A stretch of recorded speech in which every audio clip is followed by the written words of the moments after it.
Welcome to Pioneer study. आप देख रहे हैं कंप्यूटर का बिहार बोर्ड का क्वेश्चन आंसर्स, जो कंप्यूटर का बुक है उसका 6 to 8 के लिए आपका 4 चैप्टर हो चुका है। आप इसका नोट्स बनाते चलें और इस हमारे साथ कंप्यूटर्स के जो फेयर कॉपी हो, नोट कॉपी हो, वो पूरा कर लें।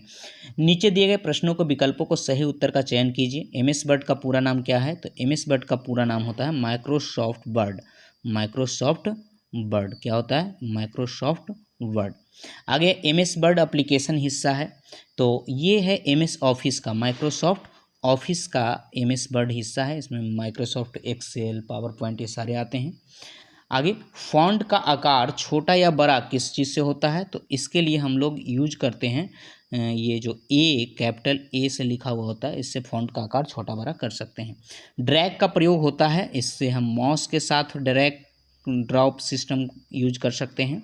आगे Ctrl+X का प्रयोग किस लिए किया जाता है? तो एक्स से कट का प्रयोग होता है, तो Ctrl+X से कट, Ctrl+C से कॉपी, Ctrl+A से सिलेक्ट, इस तरीके का शॉर्टकट्स हम लोग विंडोज में यूज करते हैं। कहता है निम्नलिखित कथन को सही और गलत कथन में सेव करने के लिए बी पर क्लिक करते हैं, तो नहीं, बी पर क्लिक बोल्ड करने के लिए किया जाता है, सेव पे नहीं, तो ये गलत हो जाएगा, पहला गलत हो जाएगा। और दूसरा है बोल्ड करने के लिए इससे पेस्ट किया जाता है, दूसरा भी गलत है आपका, ये इसमें भी आप गलत मारिएगा, है ना, इसमें भी क्या मारिएगा? गलत मारिएगा। कलर करने के लिए ए का प्रयोग होते हैं, तो ये आपका सही है, ए जब रहता है ना तो उसको आप यूज कर सकते हैं, ठीक है। एक के नीचे कुछ कलर बनाया रहता है तो उसको कलर चेंज किया। अंडरलाइन करने के लिए यू का प्रयोग होता है, ये भी सही है।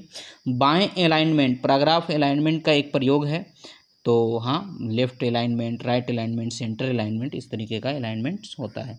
तो पहले दो गलत थे, बाकी सब सही थे। आगे है एमएस वर्ड क्या है, मतलब दोनों में से एक चीज़ चूज करना है। तो एमएस वर्ड जो है वो एक सॉफ्टवेयर है, ठीक है, आप सॉफ्टवेयर टिक मार सकते हैं। Title bar MS word window के किधर होता है? तो टाइटल बार हमेशा जो होता है ऊपर होता है। टाइटल बार कहाँ होता है? ऊपर होता है, ठीक है। यहाँ पे नीचे दिया गया है परंतु ये गलत दिया गया है। टाइटल बार ऊपर होता है, नीचे स्टेटस बार होता है। आगे बोल्ड, ये ऊपर होगा। आगे कहता है बोल्ड टूल में अक्षर शब्दों को क्या किया जाता है? मोटा करता है। बोल्ड टूल जो होता है, बी जो होता है वो मोटा कर देता है। अक्षरों शब्दों का चयन माउस के किस क्लिक से होता है? तो वो आपका राइट क्लिक से अक्षरों का मतलब अक्षरों या शब्दों का चयन तो लेफ्ट क्लिक से होता है। किस चीज़ से? लेफ्ट क्लिक से। आगे कहता है कि मदद अंडरलाइन, तो यू से किया जाता है अंडरलाइन, ये चीज़ आप समझ सकते हैं। आगे है लघुत्तरीय। एमएस वर्ड का नाम क्या है? तो माइक्रोसॉफ्ट वर्ड। पैराग्राफ अलाइनमेंट के सभी प्रकार क्या क्या हैं? तो बाएं alignment, left alignment, right alignment, दाएं अलाइनमेंट, सेंटर अलाइनमेंट और जस्टिफाई अलाइनमेंट, मतलब अपने हिसाब से सरियाना। किसी शब्द वाक्य को चुनने, सिलेक्ट करने के लिए माउस के किस बटन का प्रयोग करते हैं? तो इसके लिए माउस के लेफ्ट बटन का प्रयोग किया जाता है, अभी था। माइक्रोसॉफ्ट वर्ड में सुपर स्क्रिप्ट, किसी चीज़ के ऊपर लिखने को सुपर स्क्रिप्ट कहते हैं, नीचे लिखने को सब स्क्रिप्ट कहते हैं। बनाने के लिए कौन सी प्रक्रिया है?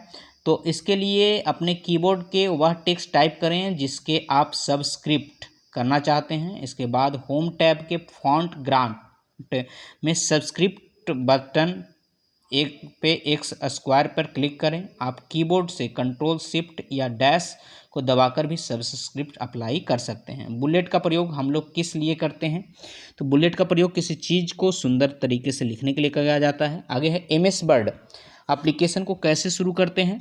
तो एमएस वर्ड में किस फाइल को कैसे सहेज कर, या वर्ड को एक्सटेंशंस होता है। तो एमएस वर्ड एप्लीकेशंस को स्टार्ट मेनू के अलावा शॉर्टकट आइकन से भी खोल सकते हैं। इसके किसी फाइल को सहेजने के लिए Ctrl+S प्रयोग करते हैं। एमएस वर्ड का फाइल एक्सटेंशन होता है .docx, ये याद रखिएगा, .doc या .docx। एमएस वर्ड में अपने विभिन्न टूल के बारे में पढ़ा, किसी 5 टूल के नाम बताएं और उसके उपयोग। एमएस वर्ड के 5 टूल हैं। बोल्ड, लिखे हुए अक्षर को बोल्ड करने के लिए इसका प्रयोग होता है, मोटा कर देता है। इटैलिक, इसका उपयोग अक्षर को इटैलिक यानी टिल्ड, टेढ़ा करने के लिए प्रयोग होता है।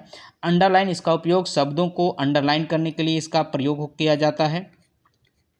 इसके बाद है फॉन्ट ग्रुप, इसका उपयोग डॉक्यूमेंट को सुंदर बनाने के लिए करते हैं। फॉन्ट आकार, इससे शब्दों के वाक्यों को छोटा बड़ा किया जाता है। तो गुड लक, बने रहें पायनियर स्टडी में। फिर मिलेंगे अगले चैप्टर के साथ।